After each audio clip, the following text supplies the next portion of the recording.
I've been invited to present a couple of events. One that will take place soon, 2 o'clock, which by the time you put this out, it would have been well gone. But it's interesting because it's going to be about media and football clubs or football teams or football players, media and football. Just what happened, what went wrong, and why, and what can we do about it to sort it out, because they seem to be two completely different worlds when in fact they're just the same business. So we've got Gary Neville and got Gath Mendieta. We haven't lunch with him until you interrupted us. And who else? We've got Brian Borwick, and we've got a journalist as well, so should be good.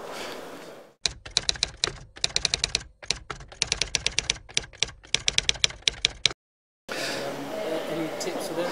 Somebody told me, somebody at one of the top 5 clubs in England who looks after these kind of things, she actually says to the players, before you write it, make sure that that's something that your mum, your auntie and me will be happy to read.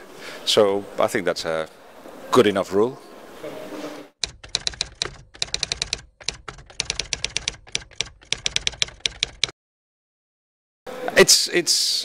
It's one of the top leagues in the world, so there's no doubt it's one that's followed. It's very well looked after by the televisions that treat it.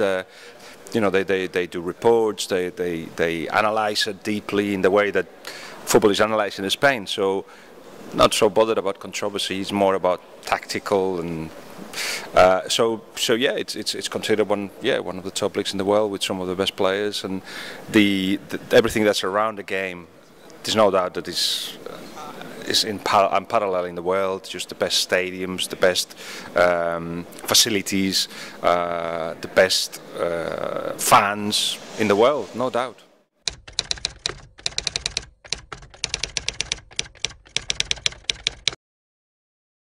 Everybody has to do it their own ways. You cannot copy, because if you copy, you will become second of the one you're copying. That's for sure. So it's just a matter of finding out what you're good at and trying to exploit it. In Spain, they realized 15, 20 years ago that we play the ball really well, because that's how players have been brought up. So why not fill the pitch with midfielders? That's what Luis Aragonés decided. He made the midfielders to get in their mind that they had to score goals. It just happens that we've got an amazing generation of players, especially up front, the kind of guys that gives you the goals and the games and the victories. So all in all, it's a mixture of good coaching from a long time ago. Treat the federation almost like a club, so everybody goes in the same direction. All the youth team play the same way. Selection of players is important, and from a long time, from the Cruyff era and perhaps before, when Cruyff was a manager, so I'm talking about the 90s, but before that, the 80s, but always chosen the players that can play the ball first of all, not because of their physique. We find out that that's what we're good at, and just exploit it and reinforce that. England will have to do the same. What are they good at? Answer that question first and take it from there.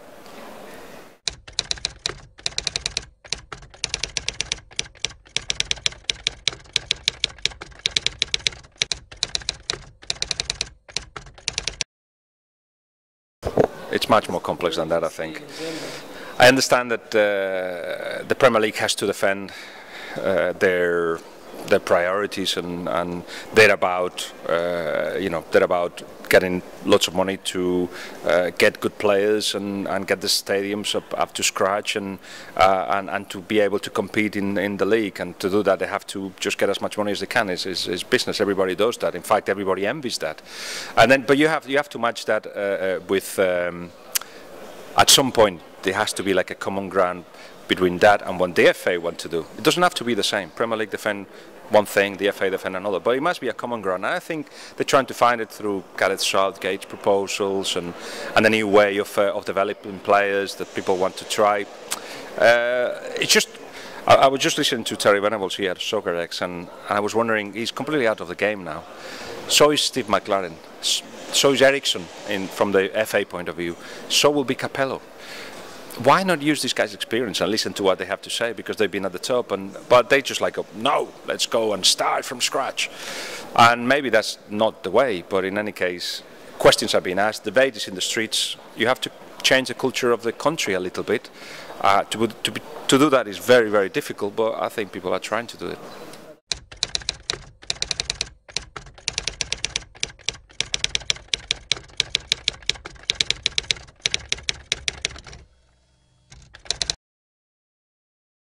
To me, it's more urgent than, how did they call it, technical secretary or whatever, director of football or the federation, whatever it is, more urgent than that is to change the culture of the game. And to do that, there's this massive country, and to move it, like, you have to push so hard. So it's just a matter of getting the ball rolling. I don't care who's the technical secretary. It's quite clear that changes have to be made. And it's quite clear they have to be made from the foundation. I mean, I don't know, there's a network of volunteers that run youth football in England. Why volunteers? Why not coaches? Let's get rid of these parents that want to coach the kids and put coaches in charge. From that to let's get more people in the FA that defend the kind of football that they want to start the teams playing. Gareth Southgate and whoever else, just put them on television all the time, let them talk. And if you think that there is other coaches that have been there before and have a good experience, like the Ericssons, the Capellos, listen to them. McLaren complains that he hasn't been called by the federation since he left, but why not? This guy has got something to say. He's been at the top. Those things.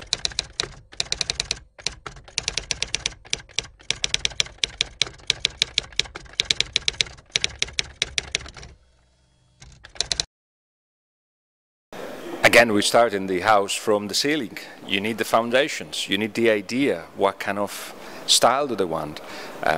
You need somebody at the FA that actually takes those decisions, and depending on the style of the teams that you want, then choose the coach. The Spanish Federation, I'm just saying that not because it's the ideal way of going forward, but it was the one I know most. They got Fernando Hierro as director of football there, or had. And he made sure that all the youth setup was with coaches that had the same way of thinking as he did, and as previously had proven to be successful in the Luis Aragonés era. So then he chose Vicente del Bosque as a coach because he just fitted with all that. I think that should be more the way.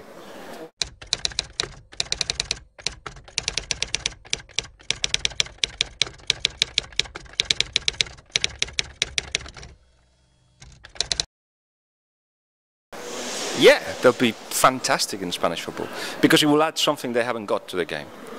So they will have to go through a little bit of an adaptation process, but why not? I just heard again Terry Venables saying that he tried to instill some new things into players when he came to the national side, and the players would say, but you know, we used to 4-4-2. So people are saying it's the managers that don't want to change. No, it's actually the players that are happy to just do what they do and not move from there, and that's why you'll never get Steven Gerrard and Frank Lampard playing together. They're just happy in the way they do things. Get them away, get them abroad. Going abroad should be an obligation to absolutely everybody in the world. Go away for a year, come back, you're a new person. And for a footballer, it's the same. They're all so good. They'll be as good as any player in La Liga, but they'll add something new that they don't have. Maybe the pause, maybe the tactical acumen, then maybe the more technique, I don't know, but certainly will get better.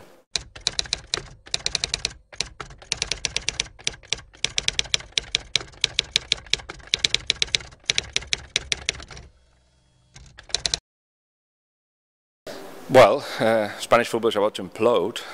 The crisis means that there is no money, so the wages that players get here don't get anywhere else in the world. So why would you want to go to earn less money? Unless, like in the case of Jermaine Pennant or Woodgate or Michael Owen or David Beckham, at some point it just kind of makes sense for whatever reason.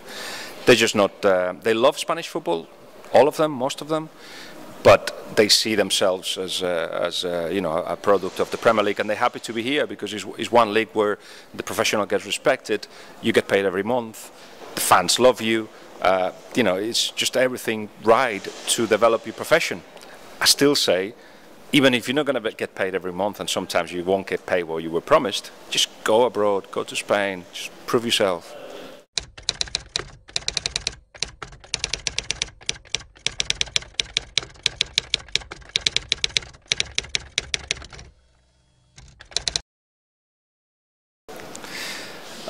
No, but I want to see him as well getting better, and I think he is getting better. In the past, when he was at Liverpool, for instance, he wouldn't have an eye for pass. He would finish himself. At the moment, while his confidence is growing, you can see how he's trying to, create for others as well as trying to finish. So just a matter of confidence. There was an injury that affected him. There was a moving of a club. There was a club that you can see now was in transition to something else. There's all these reasons why we haven't seen the best Torres. In himself as well, he's got to, he's got to enjoy what he's doing. All that put together will get a better Fernando Torres, and I think we're already seeing it.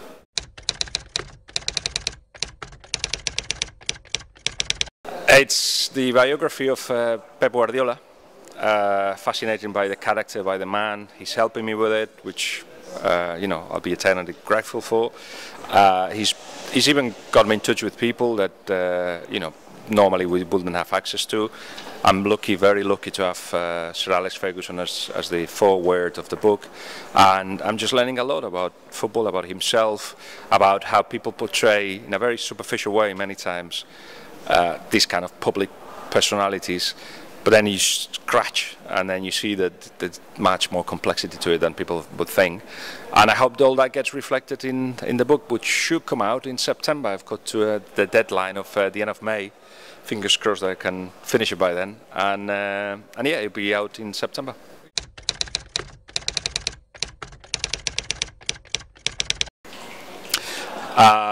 40 years in football, as in, I just love it. I just love it, and I've been lucky enough to earn a living out of it. I'm a lucky man.